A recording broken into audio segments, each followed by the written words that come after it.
Hello, we are Ashley and Tiffany, and together we are More Than Healed, and we help women with chronic illness heal their bodies from the inside out so that they can thrive.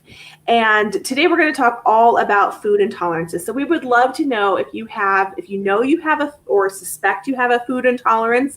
Let us know. And how did you find out? I mean, some people will have blood tests, some people will do elimination and try to figure things out, but we'd love to hear from you and hear your thoughts on that. This is one of my favorite topics because it's so sneaky and complex. It's kind of like a mystery game.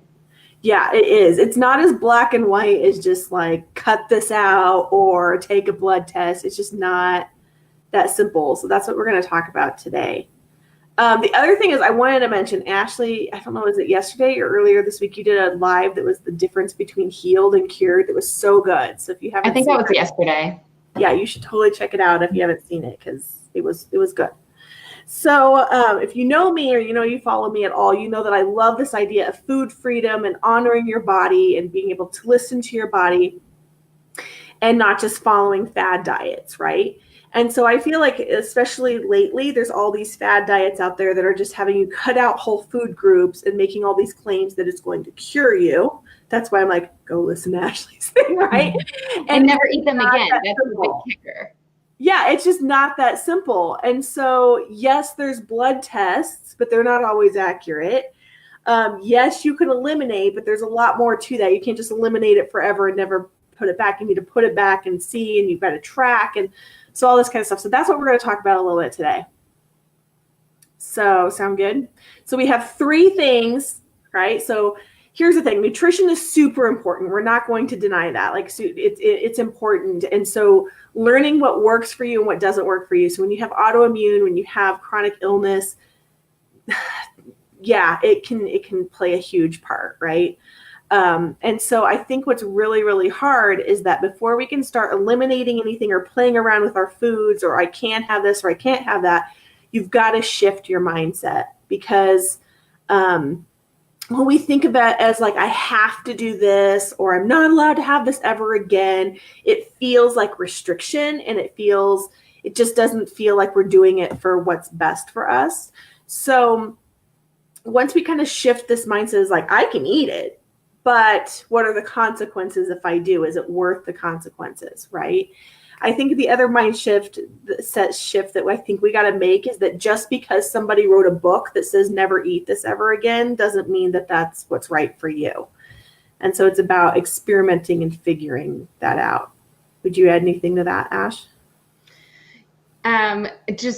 Yeah, all of it. It is about experimenting. And the other thing is, when I was sick, I was having horrendous symptoms. It was affecting every aspect of my life. And if someone had told me, hey, just eliminate these food groups, actually, I did go through this, eliminate gluten and dairy, and those symptoms will be gone.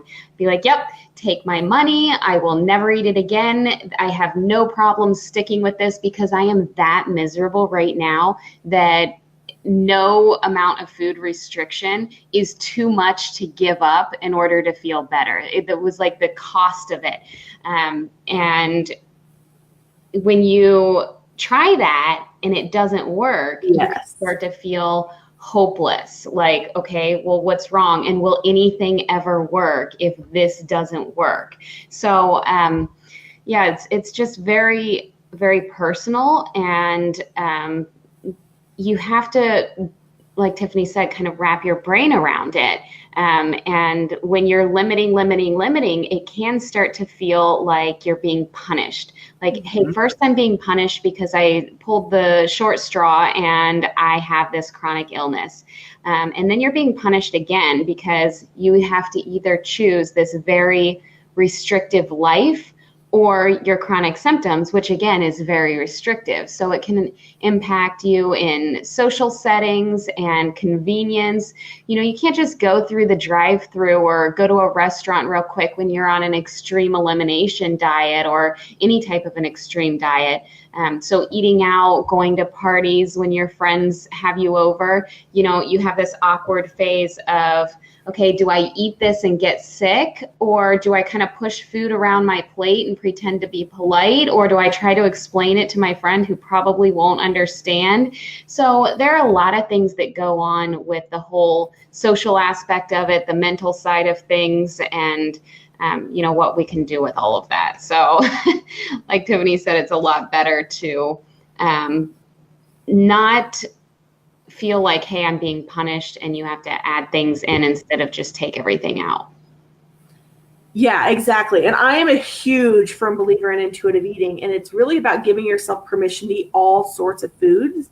But that doesn't mean you actually eat all of them, right? But when you start to make peace with food and you start making peace with your condition and you have unconditional, permission to eat, it's like, well, is it worth it? And like when she said, like I spent hundreds of dollars on blood tests and I went everywhere and it was always the same thing: cut out gluten, cut out dairy. Well, guess what? That's not what affected me.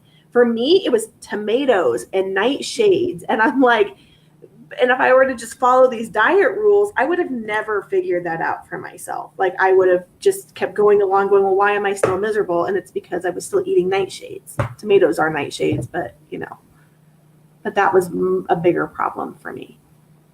So the other thing is, I know we want like a quick fix. So this is the next tip we're going to talk about.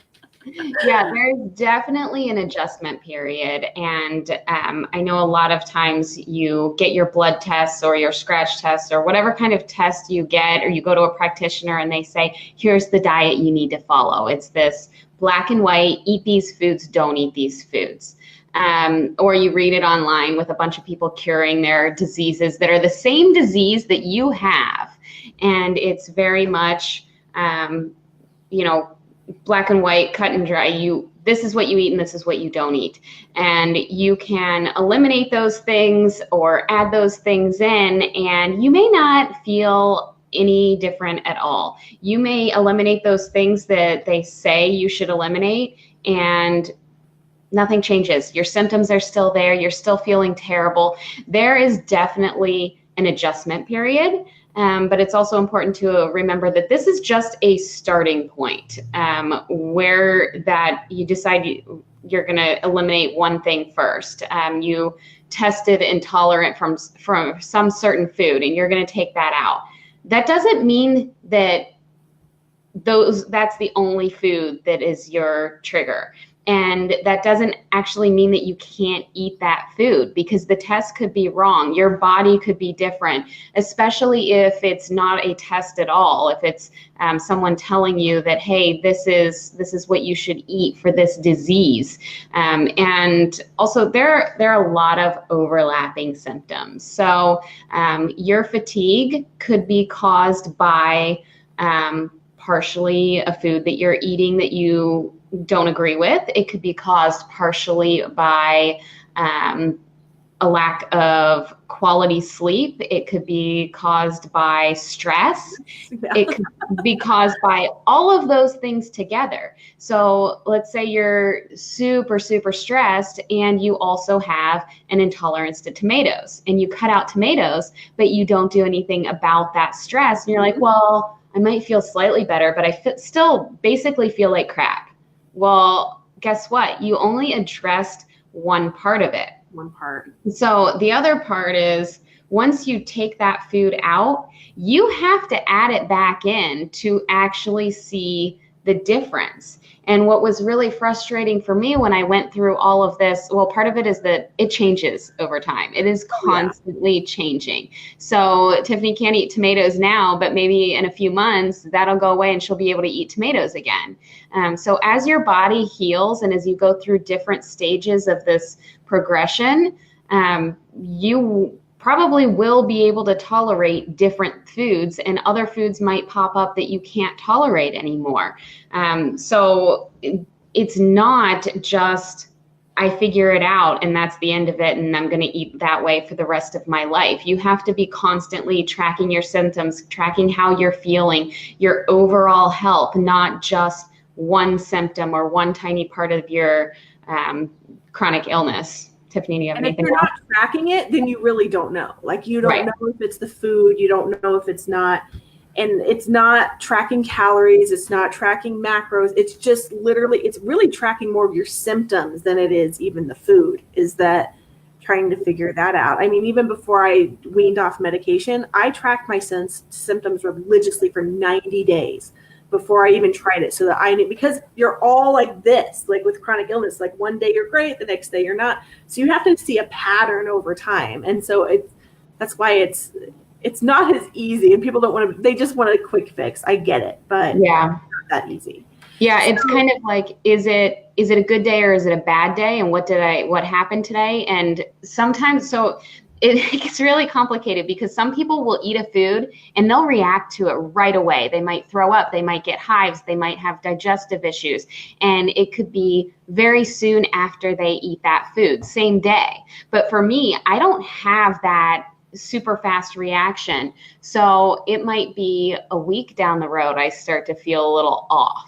And it's very, very slight and very delayed. So for me, it was really, really frustrating to do that trial and error, because I may need 6 months to figure out one food. And it's, so then you start to think, well, am I crazy? Is it really making a difference? Is it not? And it could just be, I need to try it a little longer. And then when I add it back in, it's not immediate at that point either. So our last point is like to ask for help from someone who understands. So not everybody is naturally supportive, especially when they cannot relate what you're going through. And I know, like, what my biggest pet peeve is people telling me what I should and should not eat, especially when they don't deal with like fibro or anything else. And I'm always like, okay, right? Like, you have no idea what you're talking about. But that's one of my biggest pet peeves. But that's one of the things that Ashley and I wanted to do with More Than Healed, was be able to give you the support from someone that knows how to do it, someone that we've already gone through this process. We are always going through this process. So we know how to tell you like what to look for, what not to look for, like how to make it easy and simple. Because I think especially when you don't feel good, you're like, I have no idea where to start, or I have no idea what to do. And so having that support of somebody that can help guide you through figuring out what is working for you and what doesn't work for you. So I'm going to talk about the blueprint. Yes. So we've hinted about this a little bit. It's not just nutrition. It's not just one thing. We believe there are 6 primary sides to overall health and wellness, especially when you're dealing with chronic illness. Those sides become so much more important when you have other dynamics going on. So we have created a More Than Healed blueprint to help guide you through this process of looking at each of those 6 sides and trying to figure out what you need to adjust in your life. So you can head over to morethanhealed.com and snag your blueprint. It comes out from an email. So it's super easy. You just grab it and look over it and see how it applies to your life. So again, we are Ashley Olivine and Tiffany DeLuisi. Together, we are More Than Healed, where we help women with chronic illness take control of their symptoms and their life so that they can thrive and be more than healed. Yes, thanks for joining us, and we will see you next time. Bye.